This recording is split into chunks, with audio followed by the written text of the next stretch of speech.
안녕하세요. 머니 컨텐츠 조울입니다. 컨텐츠나 쇼핑몰을 잘 만들면 되게 의외의 효과를 발휘하게 되는 부분이 있는데, 오늘은 그 쇼핑몰과 컨텐츠를 잘 만들었을 때 발생되는 의외의 효과에 대해서 한번 편하게 얘기를 해보도록 하겠습니다. 저희가 십수년간 이제 컨텐츠 에이전시를 하면서 컨텐츠를 잘 만든 회사들이 매출이 올라가는 거는 뭐 그렇다 쳐도 되게 컨텐츠랑 쇼핑몰 잘 만들었더니 이런 효과가 나네요. 이건 너무 신기한데요? 와, 세상에, 이렇게 했던 사례들이 있어서 이 부분에 대해서 한번 같이 얘기를 해보도록 하겠습니다. 첫 번째, 해외 바이어들이 되게 좋아합니다. 실제로 지금 UVX라고 이번 3월 11일 날 오픈한 선크림 브랜드가 있습니다. 준비는 한 2년 정도 걸렸는데, 이 브랜드 같은 경우에는요, 실질적으로 국내 런칭은 3월 11일이었지만 그 전에 대부분의 물량들이 해외 오더로 거의 다 소진될 만큼 인기라고 하죠. 왜냐면 이 사이트가 처음 나왔을 때 물건을 팔지도 않았지만 이 사이트의 컨텐츠를 보고 해외 바이어들이 너무너무 좋아하는 겁니다. 와, 이런 게 있어? 와, 너무 놀라운데? 우와, 이러는 거예요. 왜 이럴까? 의외로 컨텐츠가 강력하게 세팅된 쇼핑몰이라든가 컨텐츠가 강력하게 접목된 상세 페이지가 한국밖에 없다는 사실 혹시 알고 계신가요? 되게 의외죠. 우리가 흔히 보는 아마존이라든가 이런 데는 썸네일만 딱 있고 멘트만 몇 개 있고 그냥 끝나잖아요. 물론 그런 것들이 좋아 보이는 분도 계시겠지만 해외 바이어들에게 한국 물건을 살 때 가장 중요한 요소 중에 하나가 바로 스토리라고 합니다. 그래서 UVX 같은 이런 사이트들은 그들의 입장에서 볼 때는 우와, 이런 선크림이 있어? 와, 우주복을 입고 볼리비아 사막을 가고 이런 것처럼 보인다는 거죠. 너무 놀랍고 스케일이 크고, 일단 이 제품 믿을 것 같으니까 내가 다 살게요. 재고 있는 거 다 주세요. 이런 오더가 실제로 들어온다고 합니다. 실제로 저희가 탤런트 화장품이라고 하는 상세 페이지를 제작한 적이 있었는데, 이 탤런트 화장품이 이제 명동에 있는 화장품 회사고요. 일본에서 꽤 유명한 화장품 회사였고, 한국에는 보통 팔지 않고 해외 수출 많이 했다고 해요. 근데 저희가 받았던 오더가 뭐였냐면, 국내에는 파는 게 별로 난 관심이 없어. 근데 해외 바이어들이 묻는답니다. 너희에게 무슨 이야기가 있어?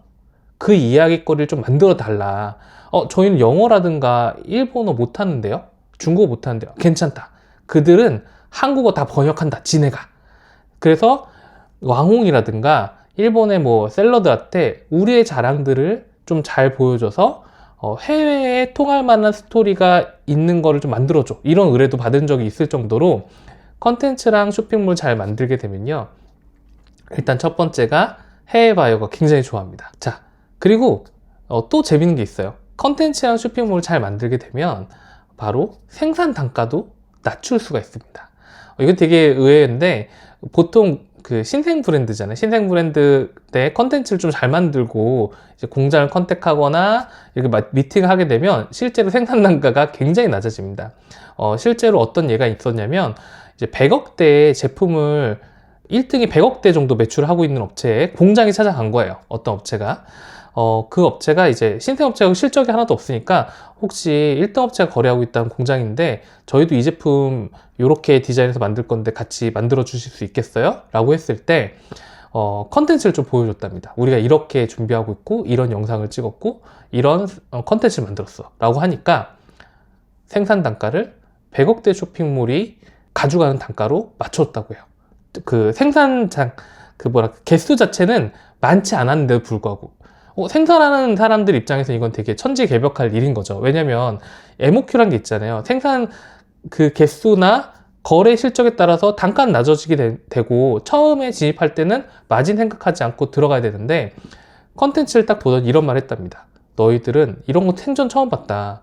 이 정도까지 준비한 업체들은 분명히 거래를 앞으로 우리랑 탄탄하게 이어갈 것 같으니 너희에겐 특별하게 2단가로 줄게 라는 사례가 있었다고 하네요. 자, 세 번째 장점은 뭘까요? 세 번째 장점은 회사 인재의 수준이 달라집니다. 여러분이 입사 지원하는, 인재가 항상 필요하잖아요. 입사 지원할 때 회사 홈페이지 굉장히 많이 보거든요. 근데 회사는 똑같이 뭐 직사센터에 조그만 사무실을 한 개씩 가지고 있을지 모르겠지만 사이트의 크기나 콘텐츠의 스케일을 보고 여기 들어가면 내가 할 수 있는 게 이 정도의 범위고 이런 데 지원할래 라는 인재들이 생각보다 많습니다. 자, 그리고 네 번째, B2B의 컨택 자체가 수준이 아예 달라져요. 이건 사실 첫 번째랑도 되게 비슷한 얘기인데요. 백화점이라든가 오프라인 상점 같은 경우에도 입점할 때 수수료가 확 낮아지는 재밌는 경험을 하실 수가 있습니다. 실제로 제로엘이라는 자연식 기아식 가습기 같은 경우에는 2020년도에 런칭한 다음에 목동 NC백화점 같은 데서 입점 제의를 받았는데 1층에 핵심 코너에 기존의 수수료의 3분의 1도 안 되는 가격으로 역제안을 받을 정도였었습니다. 왜냐?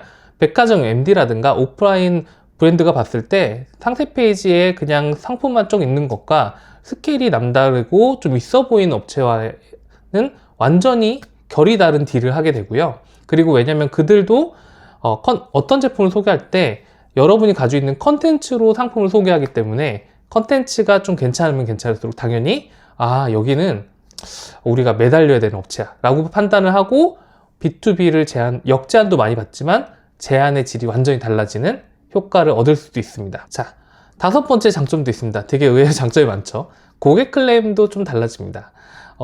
그냥 스마트 스토어에 후기가 몇 개 없고 그럴 때는 고객들이 모든 걸 의심하거든요. 특히 비용이 비싸고 고가의 제품이면 제품일수록. 그렇지만 컨텐츠나 쇼핑몰이 잘 세팅되어 있으면 고객들이 볼 때 그래 여기는 뭔가 제대로 된 업체니까 배송이 좀 지연돼도 물품이 좀 파손이 돼 있어도 좀 의외로 느긋하게 좀 대응을 하고요. 그래서 고객센터에 걸리는 부하가 상대적으로 적어집니다. 물론 상품이 쓰레기 같으면 그거는 더 큰 후폭풍을 맞을 수도 있겠죠. 또 한 가지는 뭐냐면 사이트 자체나 컨텐츠 자체에 200% 활용 방법이라든가 세척 방법이라든가 이렇게 생활 관련된 컨텐츠를 놔두는 경우도 많거든요. 그 경우에는 고객들의 만족도조차도 높아져요. 왜냐하면 이 제품을 더 잘 사용하게 되고 그래서 사이트에 계속 방문하다 보면 이 업체를 더 좋아하게 되고 심지어 제로엘 사이트 같은 경우에는 가습기 만드는 회사지만 강아지, 고양이 급식기 좀 만들어주면 안 되겠냐. 이런 정도의 회사에서 만드는 정도라면 정말 깨끗한 강아지 급식기 만들 것 같은데 제발 만들어주세요 라고 할 정도의 게시글이 올라올 정도였었거든요. 그래서 고객들의 클레임도 낮아져서 고객센터의 부하도 좀 덜 걸리고요. 결과적으로는 고객들의 만족도도 높아지고 브랜드 충성도도 높일 수가 있겠죠. 마지막으로 이제 실무자들한테 정말 와닿는 장점 중에 하나는 이제 어디 미팅을 가잖아요. 광고회사를 가건 아니면 제조사를 가건 새로운 업체를 컨택할 때 대접이 좀 달라집니다. 우리가 누굴 만나자고 약속하면 그분이 제일 먼저 하는 게 여러분의 컨텐츠랑 쇼핑몰을 검색해 보는 거고요. 그 컨텐츠의 크기나 쇼핑몰의 스케일에 따라서 이 회사의 규모를 파악하게 되고 그래서 실제로 대접 자체가 완전히 달라지는 경험을 받으실 수가 있습니다. 자, 그래서 여러분이 쇼핑몰이나 컨텐츠를 좀 잘 만들고 싶다, 잘 활용하고 싶다 그러면 뭐가 중요할까요? 할인? 놀라운 이미지? 아닙니다. 여러분이 있어 보이는 모든 것들을 배치를 잘 하셔야 돼요. 그러니까 즉, 이 쇼핑몰로 인해서 바이어들이 좋아하고 B2B 수수료가 낮아지고 여러분의 대접이 달라지려면 여러분이 조금이라도 있어 보여야 됩니다.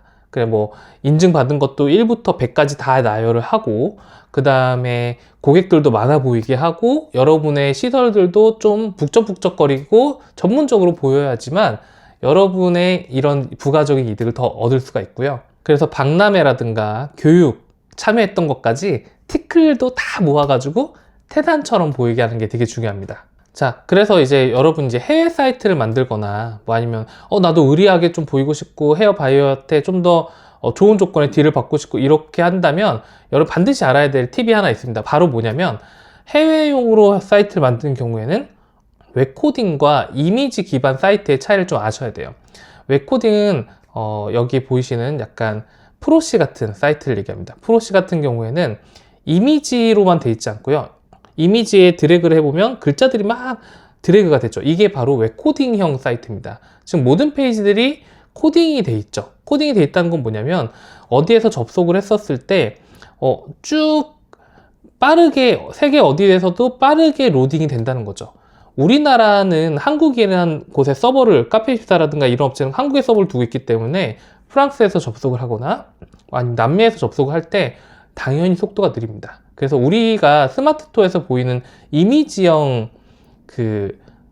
쇼핑몰에 보이는 이미지형 상세 페이지 같은 경우에는 어떤 나라에서는 거의 뜨지도 않아요. 그래서 여러분 쇼핑몰을 좀 있어 보이게 만들고 좀 대접을 다르게 만들고 싶을 때 특히 해외 사람들한테 할 때는 웹코딩용으로 만드시는 게 중요하고요. 국내는 별로 상관이 없습니다. 여기서 끝낼게요.